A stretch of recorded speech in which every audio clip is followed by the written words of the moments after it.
하나님의 말씀은 시편 25편입니다.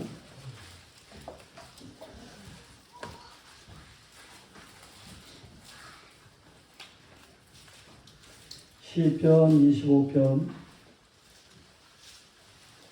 교독하겠습니다. 제가 봉독하겠습니다. 여호와여, 나의 영혼이 주를 우러러보나이다. 나의 하나님이여, 내가 주께 의지하여 싸우니 나를 부끄럽지 않게 하시고 나의 원수들이 나를 이겨 쾌가를 부르지 못하게 하소서. 주를 바라는 자들은 수치를 당하지 아니하려니와 까닭없이 속이는 자들은 수치를 당하리이다. 여호와여, 주의 도를 내게 보이시고 주의 길을 내게 가르치소서. 주의 진리로 나를 지도하시고 교훈하소서. 주는 나의 구원의 하나님이시니 내가 종일 주를 기다리나이다. 여호와여, 주의 긍휼하심과 인자하심이 영원부터 있었사오니 주여 이것들을 기억하옵소서. 여호와여, 내 젊은 시절의 죄와 허물을 기억하지 마시고 주의 인자하심을 따라 주께서 나를 기억하시되 주의 선하심으로 하옵소서. 여호와는 선하시고 정직하시니 그러므로 그의 도로 죄인들을 교훈하시리로다. 온유한 자를 정의로 지도하시며 온유한 자에게 그의 도를 가르치시리로다. 여호와의 모든 길은 그의 언약과 증거를 지키는 자에게 인자와 진리로다. 여호와여, 나의 죄악이 크오니 주의 이름으로 말미암아 사하소서. 여호와를 경외하는 자 누구냐? 그가 택할 길을 그에게 가르치리로다. 그의 영혼은 평안히 살고 그의 자손은 땅을 상속하리로다. 여호와의 친밀하심이 그를 경외하는 자들에게 있으며 그의 언약을 그들에게 보이시리로다. 내 눈이 항상 여호와를 바라보는 내 발을 그물에서 벗어나게 하실 것이니로다. 주여, 나는 외롭고 괴로우니 내게 돌이키사 나에게 은혜를 베푸소서. 내 마음에 근심이 많사오니 나를 고난에서 끌어내소서. 나의 곤과 혼란을 보시고 내 모든 죄를 사하소서. 내 원수를 보소서. 그들의 수가 많고 나를 심히 묘하나이다. 내 영혼을 지켜 나를 구원하소서. 내가 주께 피하오니 수치를 당하지 않게 하소서. 내가 주를 바라오니 성실과 정직으로 나를 보호하소서. 하나님이여, 이스라엘을 그 모든 환난에서 속량하소서.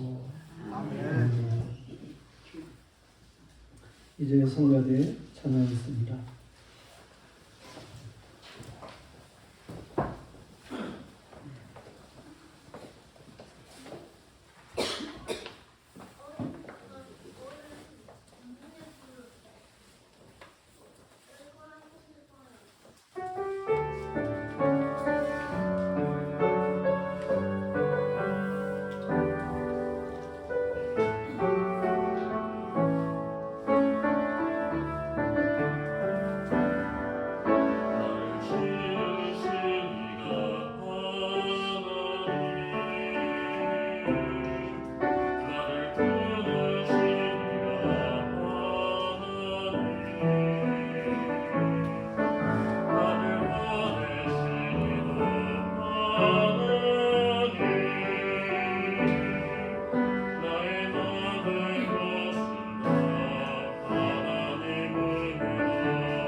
우리나라의 문자 자음에 보면 기역부터 히읗까지 24개의 자음이 있습니다.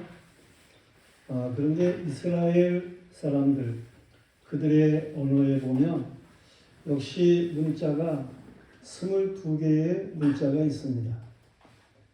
알렙으로부터 시작을 하는데 알렙, 베드, 기물, 달렙, 해, 와우, 자이, 헤드, 테드, 요드, 카프, 라멧, mem눈, 사메, 아인, 페, 차데, 코프, 레시, 신, 타우 해가지고 모두 22개의 문자가 있어요.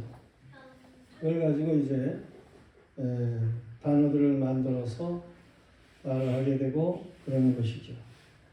근데 오늘 시편 25편 말씀을 보면 22절로 되어 있습니다. 그것은 이 히브리 알파벳 그 알렙부터 시작해서 맨 마지막 타우까지 그 매 한 문자를 가지고 1절 같으면 제일 첫 번째 문자인 알렙을 가지고 시작을 해요. 두 번째는 두 번째 문자를 가지고, 세 번째 문장은 세 번째 문자를 가지고 그렇게 각 문장이 시작이 된다. 그런 얘기입니다. 이러한 시편은 여럿이 있습니다. 25편만 그런 게 아니고 다른 시편에도 그런 것들이 있습니다. 이것은 글자의 중요성을 의식하기도 하고 질서 있게 또 의식적으로 시편을 기록하였음을 보여주는 일이기도 하죠. 우리가 왜 이렇게 했을까 그런 생각을 하게 되는데 그것은 알렙부터 이 타우까지 처음 글자부터 마지막 글자까지 그걸 가지고 시편을 만들게 되고 그런 것은 인생에 있어서도 시작이 있고 끝이 있다. 그걸 좀 생각하게 하는 그런 일이기도 하다. 그런 얘기입니다. 인생에 있어서 많은 그런 삶이 있는데 여러 가지로 표현할 수 있는 일들이 많이 있겠는데 이 문자로다가 이렇게 그 인생을 표현할 수 있겠다. 그런 얘기죠. 다윗은 이스라엘의 왕이 되어가지고 40년 동안 통치를 하게 됩니다. 정확하게 40년 6개월 정도 통치하게 되는데 그런 가운데서도 어려서부터 다윗은 일생의 삶이 그렇게 평탄치만은 않았어요. 그가 이새라고 하는 사람이 막내 아들로 태어나가지고 다른 형들 7명 있지만은 그들 다 형이니까 막내 동생 다윗에게다가 양들을 맡겨놓기가 일쑤였어요. 그래서 그 많은 양들이 이제 관리하느라고 힘이 들었죠.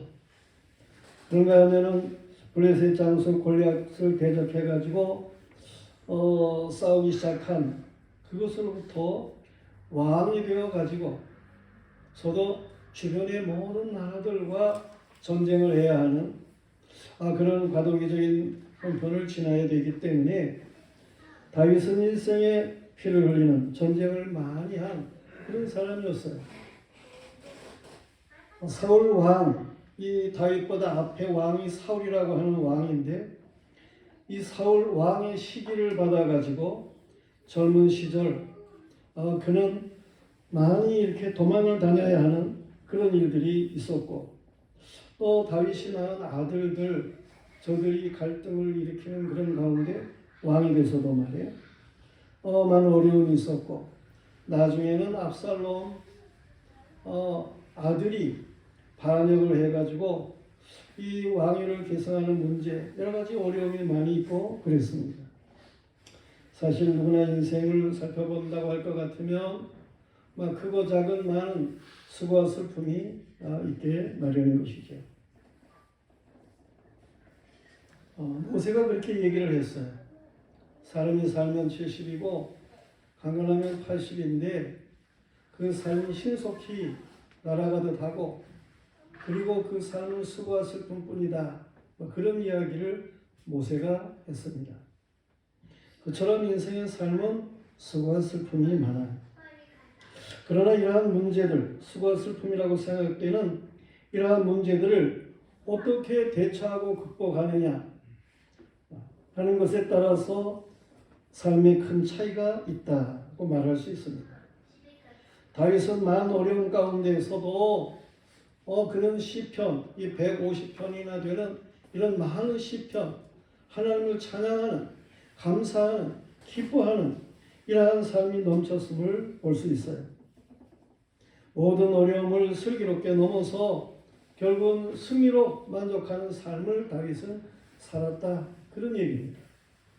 성도들이요, 오늘 이 믿음의 다윗이 환난 중에 택한 것이 무엇인가 하는 것을 우리는 살필 수 있어야 되는 것입니다. 환난 중에 다윗이 뭘 택하였기 때문에, 어떤 길을 택하였기 때문에 그가 궁극적으로는 감사와 기쁨이 넘쳤는지. 그 첫째는 하나님을 바라는 신앙이었다고 하는 것입니다. 1절로 3절에서 잘 보여주는 말씀이에요. 사람들은 일반적으로 어려움이 있을 때 뭘 의존합니까? 상황을 보게 되고, 이 상황을 어떻게 극복해야 될 것인가? 이 상황에 대한 두려움을 가지게 되어 있어요. 그런가 하면 여러 가지 문제가 있을 때 자신의 재주를 어떻게 부려볼까? 그런 때 또 자신은 무능하기 그지없고 그래가지고 어렵게 생각하는 이런 일들이 있습니다. 어려움이 있을 때에 많은 사람들이 다른 사람을 의존하려고 하는 그러한 일들이 있습니다. 또 때로는 돈이면 해결될 수 있겠다 이런 생각을 가지고 돈을 빌리려고 하든지 돈을 훔치려고 하든지 어떻게든지 돈을 많이 가지려고 하는 이러한 일들이 있기도 하고 그렇습니다. 많은 사람들이 그냥 어떻게 되겠지 우연을 생각하고 살아가는 일도 있고 때로는 이제 우상에게 가가지고 빌면서 의존하는 그런 일도 있습니다. 그러나 다윗은 천지주자가 되시는 여호와 하나님을 우러러보았다라고 하는 것입니다. 아멘. 우러러본다라고 하는 것은 하늘에 계신 지극히 높으신 하나님, 그분을 참으로 귀하게 여기는 그러한 믿음의 신앙인 것을 말씀하고 있는 거예요. 하나님에게 속한 위의 것을 바라보고 그 위의 것을 택하고 살아가는 것 말이에요. 이것이 참으로 중요합니다. 세상적으로 땅의 것만 생각하면서 계산적으로 살아가려고 하는 이러한 사람들이 많이 있는데 우리는 위의 것을 바라볼 줄 알아야 하고 특히 여호와 하나님을 우러러보는 그러한 신앙이어야 하는 것입니다. 저희 이스라엘에 도단이라고 하는 그러한 지역에 하나님의 선지자인 엘리사가 살고 있었어요. 이 하나님의 선지자 엘리사, 그가 하나님 앞에 늘 기도하니까 하나님이 그에게 여러 가지를 이 계시로 알게 하셔요. 특별히 이스라엘 북쪽에는 아람이라고 하는 나라가 있었는데 그 아람 나라가 이스라엘을 넘보는 거죠. 쳐들어오죠. 그러는데 아람의 왕과 그 군장들이 서로 어떻게 이스라엘을 침략할 것인가 계획하는 것, 이것까지도 하나님께서 엘리사 선지자에게 미리 알게 하시는 거예요. 그래서 이 엘리사 선지자는 이스라엘 왕에게 이 아람 나라가 어디로 쳐들어올 테니까 거기에 가서 방어를 하세요.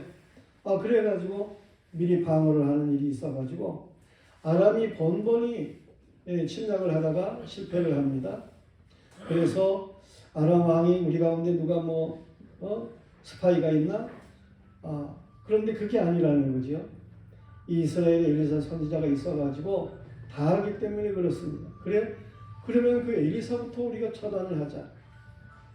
그래가지고 아람 군사가 엘리사가 있는 도단에 와가지고 이제 지역을 포위하게 되는 그러한 일이 있게 됩니다.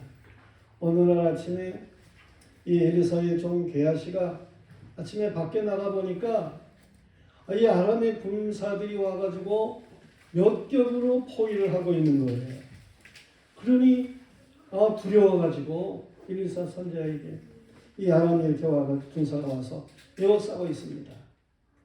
그랬을 때에 엘리사가 하나님 앞에 기도하죠. 하나님, 저 종 게하시의 눈이 좀 열리게 해주세요. 그래서 하나님께서 이 게하시의 눈이 열리게 하셔요. 그래서 하늘을 바라보니까 하늘에 천군 천사가 있는데 아람의 군사보다도 더 많은 거예요. 그럴 때 이 엘리사가 다시 기도를 하는데 하나님, 저 아람의 군사들이 이 앞을 보지 못하게 해주세요. 눈을 떴지만 앞을 보지 못하게 해주세요. 그랬더니 정말 이 아람의 군사들이 앞을 못 보는 거예요. 저들을 갖다가 전부 이끌어서 이스라엘 성으로다가 데리고 갔죠. 성 안에 들어갔어요. 그랬을 때에 엘리사가 다시 기도를 하는 거예요. 저들의 눈을 열어서 보게 해주세요. 저들이 보니까 자신들이 이스라엘 성 안에 포로로 이렇게 잡혀가 있는 거예요. 끌려가 있는 거나 마찬가지죠. 이스라엘 왕이 저 아람의 군사를 칠까요? 그랬을 때에 이 엘리사가 그러지 마시고 아람의 군사들을 아주 잘 대접을 해서 돌려보내세요. 그래서 엘리사 선지자의 말을 따라서 정말 아람의 군사들을 잘 대접을 해서 보낸 거예요. 그랬더니 아람의 군사들이 다시는 이스라엘을 쳐들어올 생각을 하지를 못했다. 그런 얘기입니다. 하나님을 우러러본다고 하는 것은 그렇게 하나님 앞에 모든 것을 맡기는 일이고 기도하는 일이고 정말 하나님의 다른 분이 없음을 분명히 하는 이러한 신앙인데 하나님께서 천지의 주자가 되십니다. 우리는 모든 일에 역사하시는 하나님을 언제든지 우러러볼 수 있어야 돼요. 어려운 일을 당했을 때, 앞이 캄캄할 때 더욱 하늘을 우러러 여호와께 기도하는 이러한 사람들이 하는 것입니다. 아멘. 그러면 틀림없이 하나님이 역사하셔요.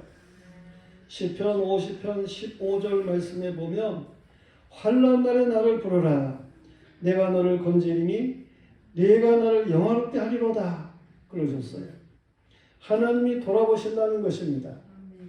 그래서 하나님을 찾는 하나님을 우러러보는 저들의 모든 일들을 하나님이 형통케 하심으로 이 하나님을 우러러보는 자들을 통해서 하나님이 영광을 받으신다라는 말씀이에요. 믿음의 조상 아브라함은 소유가 많은 조카 롯과 함께 동거를 했었지요. 소유가 많아져 가지고 같이 살 수가 없어요. 그래서 조카 롯에게 우리가 좀 떨어져서 살자. 네가 택하는 곳 난 반대편을 택하겠다. 그런 거 아닙니까? 그랬더니 조카 롯 그가 삼촌을 생각하기보다 자신을 먼저 생각해가지고 저 소돔 고모라 지역 여호와의 동산과 같은 지역 초장이 형성되고 목축하고 하기에 좋고 그런 지역을 택해가지고 가는 거예요. 그 다른 반대편은 불모 지역이지요. 아브라함이 그곳에서 어떻게 할까? 하나님 앞에 엎드려서 기도를 했어요. 그랬더니 여호와 하나님께서 아브라함에게 말씀을 하시는 거예요. 너는 눈을 들어 위를 향하라는 말이에요. 동과 서, 남, 북을 바라보라는 거예요. 영적인 눈을 열어서 하나님이 너에게 함께 하셔서 도우실 이 영적인 눈을 가지고 하나님을 우러러보는 신앙으로 모든 것을 바라보라는 거예요. 하나님이 말씀하시기를 보이는 땅을 내가 너와 네 자손에게 주리니 영원히 이르리라. 아멘. 것입니다. 아브라함은 믿음을 가지고 그렇게 행하였어요. 그런데 나중에 보면 어떻습니까? 이 롯이 택하여 갔던 소돔 고모라 지역은 물질은 많지만 죄악이 많아가지고 하나님이 멸망을 시켜요. 그래서 나중에 보면 하늘에 불비가 내려가지고 거기에 있는 막 석유 가스 이런 것들이 많은 지역이에요. 이런 것들이 불타고 그래가지고 완전히 녹아버렸어요. 오늘날에 가면은 그 지역이 사해라고 해가지고 이 소돔 고모라 지역인데 그것이 사해라 하는 그런 웅덩이로 변한 거예요. 바다라고 하는 말로 이제 표현을 하는데 죽은 바다. 그 지역을 하나님이 녹이셔가지고 웅덩이가 된 거지요. 그래서 요단강물이 내려가다가 더 이상 그 웅덩이 이상은 넘까지 못해요. 옛날에는 요단강물이 저 갈릴리 쪽에서부터 시작을 해가지고 쭉 내려가서 홍해로다가 물이 빠졌던 건데 이 소돔 고모라 지역이 불타가지고 녹은 후에는 이 물이 더 이상 흐르지를 못하고 증발하기만 하고 그래가지고 소금바다가 된 그런 지역인 거예요. 이게 역사적인 사실입니다. 그러나 아브라함이 하나님의 말씀을 듣고 살게 된 그러한 지역, 그곳에서 아브라함은 여호와 이레의 복을 받아요. 하나님이 미리 준비하시고 이끄시는 복을 받는다. 그런 말씀입니다. 그래서 그는 오늘날 참 믿음에 많은 사람들에게 존경을 받는 믿음의 조상인 것이죠. 우리는 여호와 하나님을 우러러보는 어려울 때도 여호와 하나님을 우러러보는 이러한 신앙의 사람들이 하는 것입니다. 아멘. 사람은 참으로 신뢰할 만한 분을 의지할 줄 알아야 돼요. 아무나 따라가고 지적 없이 말. 그렇게 허렁멍텅하게 삶을 살아서는 안 되는 거예요. 나무 조각에 가서 빌고 돌멩이에 가서 빌어보고 이런 우상 의지하는 것, 이게 참으로 어리석은 짓인 것입니다. 여호와 하나님께서는 그 어떤 사람도 그 어떤 문제도 기도하고 맡기면 최고의 방법으로 최고의 효과로 해결하시는 이러한 분이신 것을 믿으시기를 바랍니다. 사람을 만드시고 사람에게 하나님의 형상을 주어 다스리게 하신 하나님께서는 기도의 영으로 구하는 이러한 사람들에게 감당할 수 있는 지혜와 능력을 주시고요. 하나님께서는 못하실 일이 전혀 없으신 분으로 역사하시는 거예요. 시편 68편 19절 말씀에 보면 날마다 우리 짐을 지시는 주 곧 우리 구원이신 하나님을 찬송할지로다 그랬어요. 우리가 어려운 모든 것들을 정말 하나님 우러러보며 하나님 앞에 하나님만이 천지주제십니다. 맡기고 나아가면 하나님은 놀라운 일을 행하신다 하는 말씀이에요. 성도들이요, 성경으로 여호와를 알아야 하는 것입니다. 기도로 여호와를 알아야 하는 것입니다. 밤에 예수님을 찾아왔던 니고데모에게 주님께서 말씀하신 바와 같이 성령 안에서 여호와를 알아야 하는 것입니다. 진정한 신앙으로 여호와를 우러러보면 모든 문제가 해결될 줄로 믿습니다. 아멘. 하나님 우러러보면 해결되는 것. 보다도 세밀하게 우리는 이 문제 해결을 찾는 방법을 주의 진리와 긍휼에서 얻어야 하는 것입니다. 주의 진리와 긍휼을 따라야 돼요. 오늘 말씀에서 보면 다윗은 주의 도로 4절 말씀, 여호와여 주의 도를 내게 보이시고 주의 길을 내게 가르치소서 그랬어요. 5절에서는 주의 진리로 나를 지도하시고 교훈하소서 그랬어요. 주의 도를 보여달라는 것은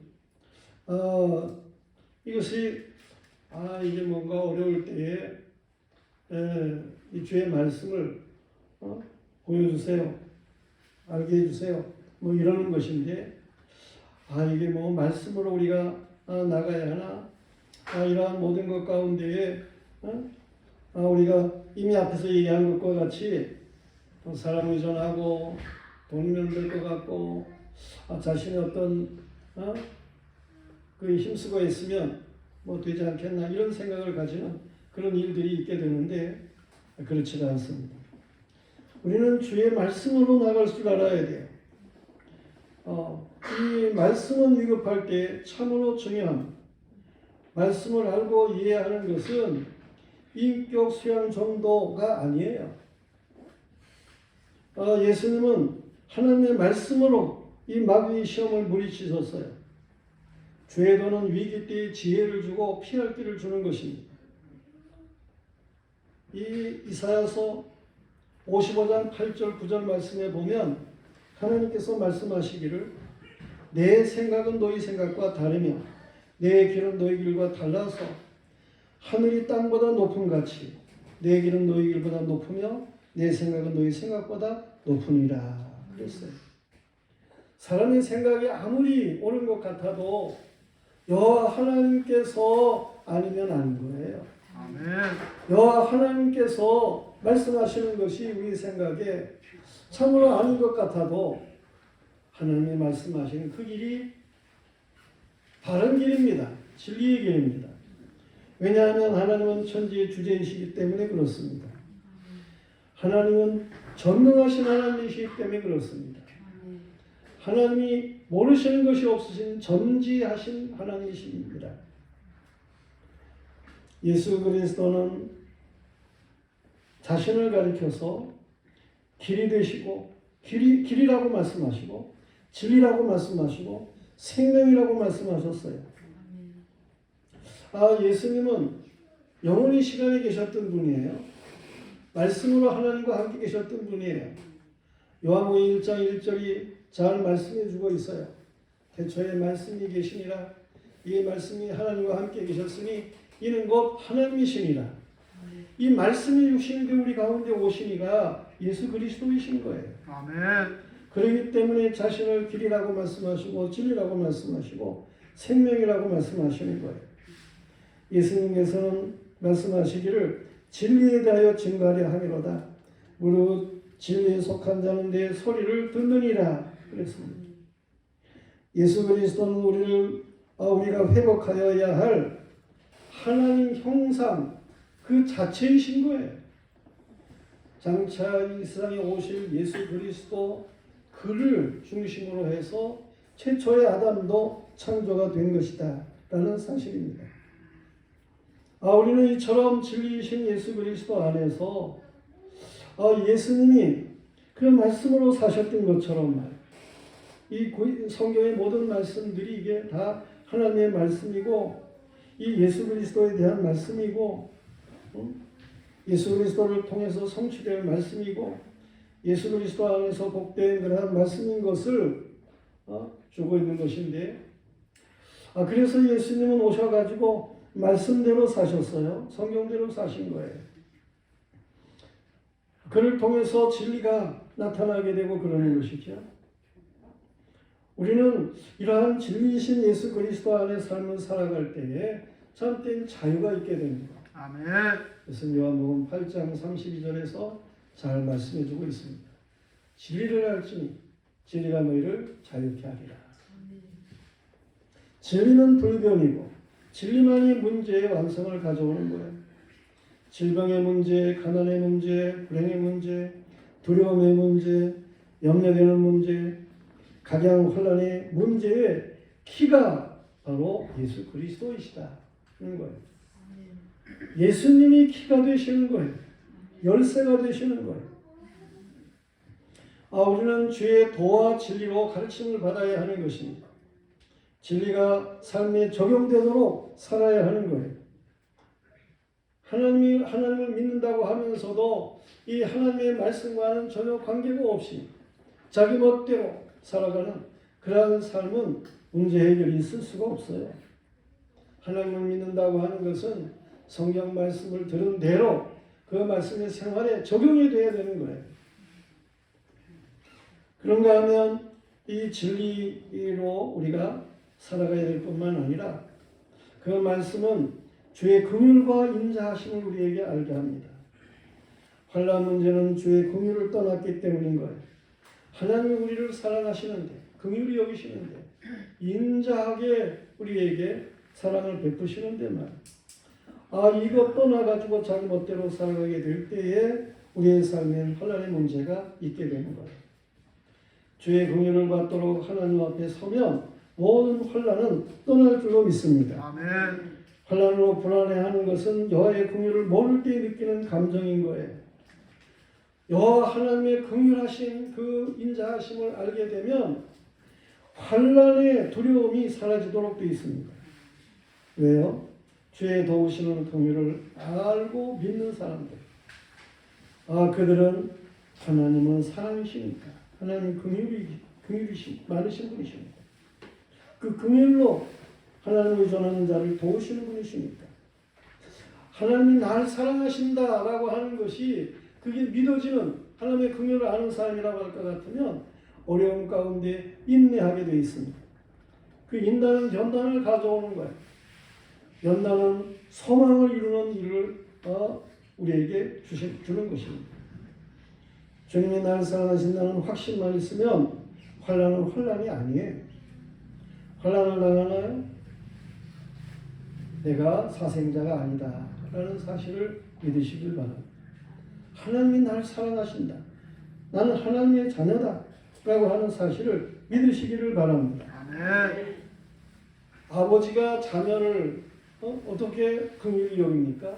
어떻게 인자하게 여기십니까? 육신의 부모도 그런데 영적인 하나님 아버지를 믿는 사람, 그 하나님의 사랑을 따라서 믿음을 가지고 살아가는 사람들, 이런 하나님의 자녀를 하나님이 팽개치겠어요? 자신은 사생자가 아니라는 사실을 알아야 돼요.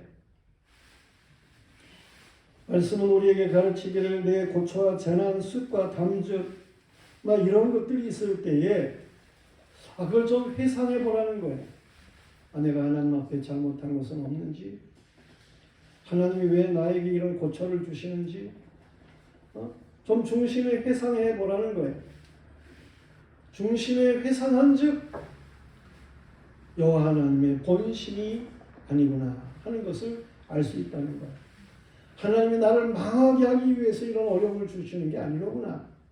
나를 깨닫도록, 더욱 하나님 아버지를 의존하도록, 하나님의 자녀답게 삶을 살도록 이러한 뜻을 두시고 하나님께서 역사하시는 것을 알게 된다라는 사실입니다. 그래서 예레미야가 3장 19절 이하에 잘 말씀해주고 있어요. 우리는 하나님의 본심을 알아야 돼요. 여전히 우리를 사랑하시기 때문에 우리를 바로 서게 하기 위한 뜻이 있으신 것. 하나님이 여전히 우리에게 긍휼을 베풀고 계시다는 겁니다. 성도들이여, 문제 해결의 방편은 주의 도와 진리로 가르침을 받아서 그 말씀이 우리 삶에 적용이 되어야 되는 거예요. 그리고 주의 긍휼과 인자하심을 알고 우리 삶에 어려움이 있어도 하나님이 나를 사랑하신다 라는 사실을 알고만 인내하는, 감당할 수 있는 시험을 하나님이 주시는 거예요. 인내하는 신앙으로 나아갈 줄 알아야 됩니다. 주의 도로 그 인자하심으로 나아가는 사람, 환난이 끝나는 날 성숙한 믿음의 사람이 되어 있는 것입니다. 우리가 더 나아가서 말씀이 우리에게 증거하는 세 번째 것. 이 다윗이 환난일 때 택한 길이 뭡니까? 죄를 깨닫고 회개하는 일이었다라고 하는 거예요. 7절부터 주고 있는 말씀입니다. 환난일 때 우리는 죄를 회개할 줄 알아야 돼요. 다윗은 소시의 죄를 회개했어요. 소시라고 하는 게 뭐예요? 아직 아이일 때, 어렸을 때, 아직 죄를 하지 못하는 아이일 때의 죄. 물론 요즘에 아이들이 얼마나 영악합니까? 아이들인데도 얼마나 말을 잘하고 얼마나 둘러대기를 잘하고 그러는지 말이에요. 이게 다 사람이 원죄가 있기 때문에 그런 거예요. 태어날 때부터 죄를 가지고 태어나기 때문에 그런 거예요. 아담의 혈통을 따른 생육적인 법칙에 의해서 태어나는 사람들은 원죄라고 하는 것이 있어요. 아담이 죄를 지을 때 같이 죄를 범한 일이다, 그런 얘기예요. 아담 안에서 죄인이에요. 의인은 없나니 하나도 없어요. 아담이 허리에 우리가 다 있었다니까, 아담이 범죄할 때. 그래서 원죄가 우리에게 있는 거예요. 죄악 중에 잉태하는 거예요. 시편 51편 5절 말씀에 보면 내가 죄악 중에서 출생하였으며 어머니가 죄 중에서 나를 잉태하였나이다 그랬어요. 이게 원죄를 가리키는 말씀인 것입니다. 본래 아담만이 죄인인 것을 알고 이 원죄를 회개할 줄 알아야 되는 거예요. 그런가 하면 다윗은 나의 중대한 죄악이라고 하는 말을 표현하고 있습니다. 이 중대한 죄악이라고 말해지는 이러한 것들을 회개할 수 있어야 되는 것입니다. 원죄로 인하여 살면서 지은 죄악, 이거 자범죄라고 하는 거예요. 중대한 죄악. 양심의 가책을 느끼면서도 지은 죄악들이 있습니다. 죄인인 줄을 알지 못하고 지은 죄악들도 있습니다.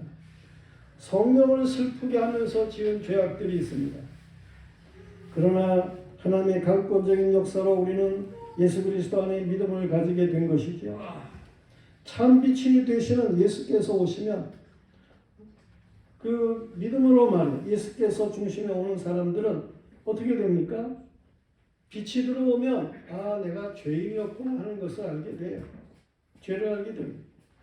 죄가 미워져야 되는 것입니다. 죄에 노란한 자신이 부끄러워야 하는 것입니다. 죄를 가지고는 망하는 것뿐임을 알아야 하는 것입니다.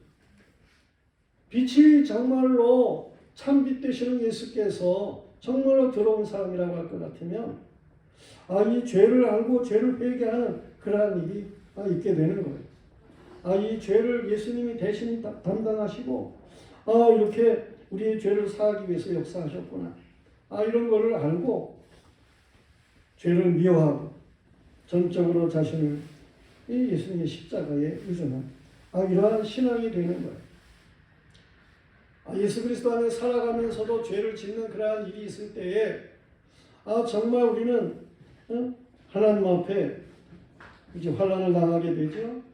그러면 자신을 돌아보면서 내가 이렇게 죄를 범했기 때문에 하나님께서 이 죄를 회개하라고 환난을 주셨구나 하는 것을 깨닫고 회개할 수 있어야 되는 거예요.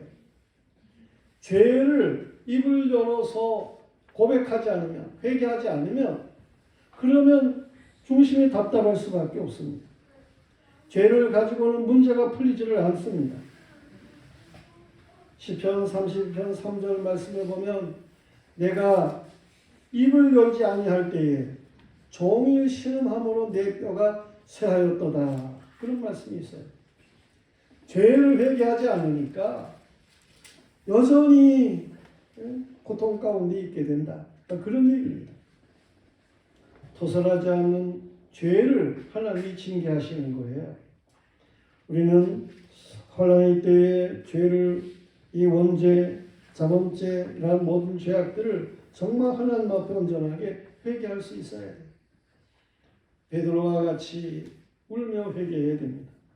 이사야와 같이 화로다 나는 망하게 되었도다. 죄 때문에 망할 것 같은 이러한 심정을 가지고 회개할 수 있어야 돼요.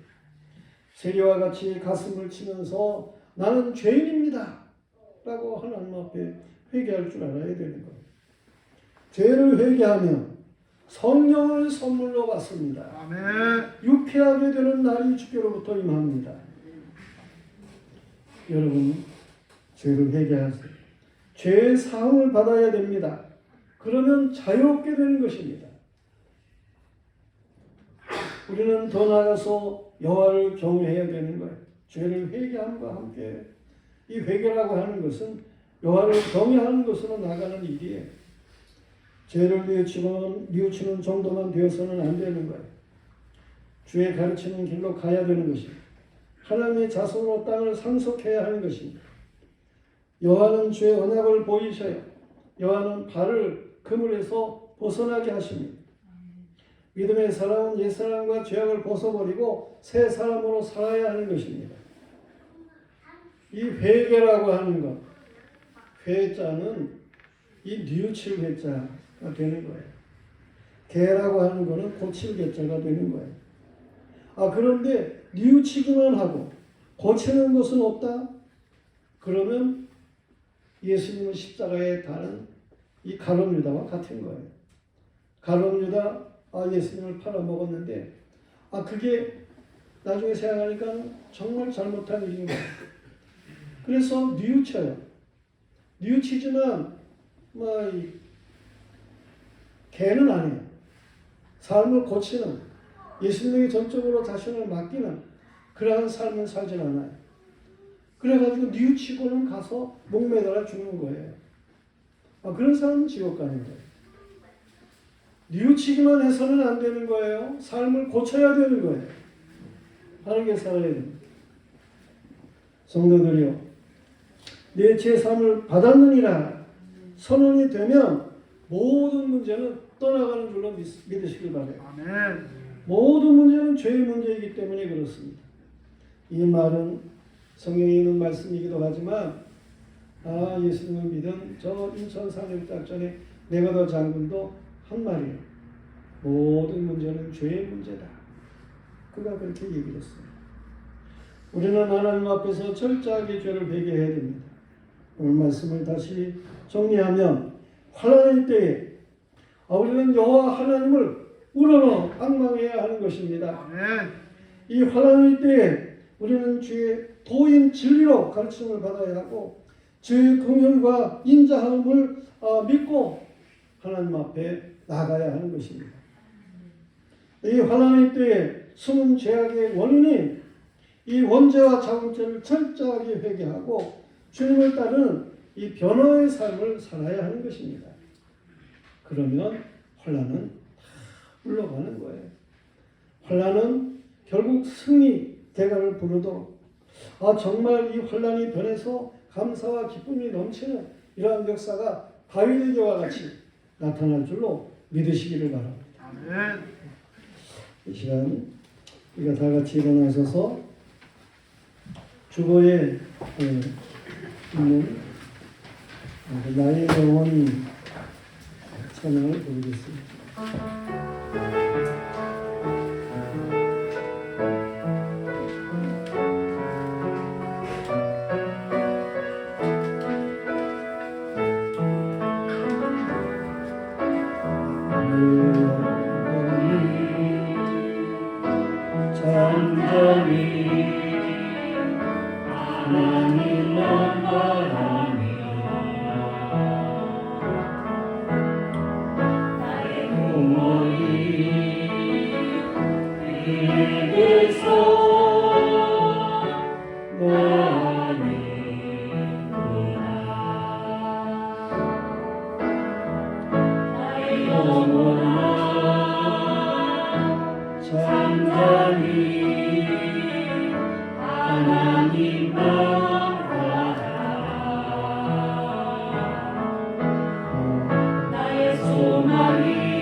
아버지, 여러 가지 어려운 일들이 많이 있는 이 지구촌에 살아가는 모든 사람들, 환난을 당한 자와 다름이 없습니다. 아버지, 그럼에도 불구하고 여전히 험한 것에 굴복하는 사람들이 얼마나 많은지 모릅니다. 주여, 우리를 이 시대에 하나님께서 믿음의 사람들로 주의 성전에 부르시고 예배하게 하십니다. 우리도 여전히 허무한 데 굴복하는 자로 살아가면 얼마나 어리석은 사람이 되겠습니까? 오늘 하나님께서 너희가 환난을 만났을 때에 여호와 하나님을 우러러 보라고 말씀하심을 듣습니다. 너희가 환난을 당할 때에 주의 진리와 주의 긍휼을 의지하도록 말씀을 하십니다. 너희가 환난을 당할 때에 참으로 숨은 죄악은 없는지 회개하도록 권고하십니다. 주여, 우리가 하나님의 말씀을 따라서 바르게 살아갈 줄 알게 하여 주시옵소서. 그러므로 환난의 모든 것이 변하여 기쁨과 감사가 넘치는 찬송이게 하여 주시고 삶의 산 소망이 넘치는 복스러운 삶을 살아갈 수 있도록 도와주시옵시기만을 간절히 빌고 원합니다. 이제는 교회의 머리가 되시는 성자 예수 그리스도의 은혜 위에 은혜와 아들 예수 그리스도를 아낌없이 보내주신 성부 하나님의 크신 사랑과 우리에게 늘 함께 계시며 도우시는 성령 하나님, 이루하시며 교통하시며 충만케 하시는 은혜가 오늘도 예배하는 모든 성도들의 머리 위에 이제와 영원토록 함께 있을지어다.